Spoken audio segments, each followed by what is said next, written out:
5 Muslim inventions that changed the world. Number 5. Hygiene.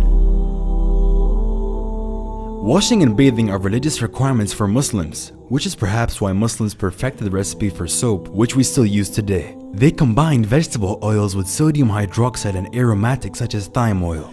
Shampoo was also introduced to England by a Muslim who opened a bathhouse on Brighton seafront in the year 1759. He was also appointed shampooing surgeon to Kings George IV and William IV. Prophet Muhammad, peace be upon him, also popularized the use of the first toothbrush.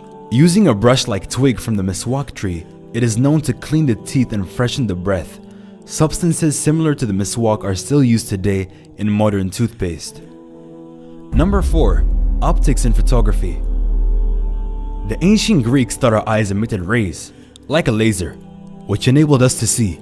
The first person in history to realize that light enters the eye rather than leaving it was a 10th century Muslim mathematician, astronomer, and physicist Ibn al-Haytham. He invented the first pinhole camera after noticing the way light came through a hole in window shutters.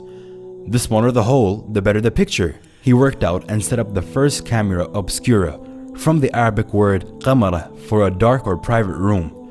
The Muslim scholar Abu al-Hasan, known as al-Hazin from Basra, was also the first person to describe how the eye works in detail. He carried out experiments with reflective materials and proved that the eye does not sense the environment with sight rays, as scientists had believed up until then. He also discovered that curved glass surfaces can be used for magnification.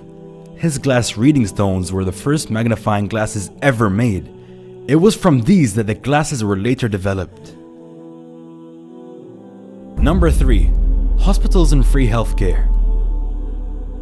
The first modern hospital with nurses and a training center was in Cairo, in the Ahmed ibn Tulun Hospital, which was established in the year 872. The hospital provided free care for anyone who needed it, a policy based on the Muslim tradition of caring for the sick. Although slightly more basic hospitals had existed prior to this in Baghdad, it was the Tulun Hospital which would later serve as a template for all hospitals around the globe.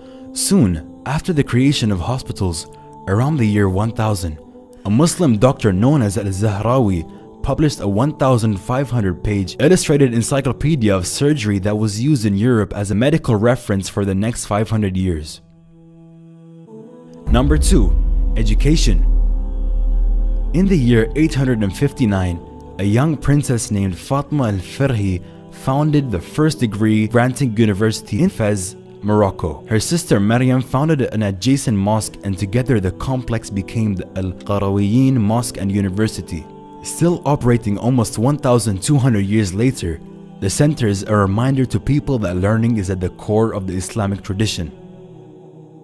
Number 1. Algebra. While many people may not particularly appreciate the importance of algebra, it is one of the most important contributions of the Muslim Golden Age to the modern world. It was developed by the great scientist and mathematician Muhammad ibn Musa al-Khwarizmi, who lived from the year 780 to 850. In his book, The Compendious Book on Calculation by Completion and Balancing, he set forth the basic principles of algebraic equations. The name of the book itself contains the word al-jabr, meaning completion, from which the Latin word algebra is derived. In the book, Al-Khwarizmi explains how to use algebraic equations with unknown variables to solve real-world problems such as zakat calculation and inheritance division. A unique aspect of his reasoning for developing algebra is the desire to make calculations mandated by Islamic law easier to complete in a world without calculators and computers. Al-Khwarizmi's books were translated into Latin in Europe in the 1000s and 1100s, where he was known as the Algorithmi. The word algorithm is based on his name and his mathematical works.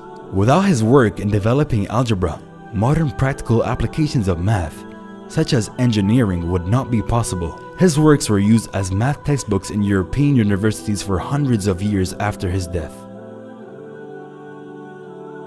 Thank you for watching our top 5 video. Please remember to like and share this video, and check out our previous video on the top 5 misconceptions about Islam.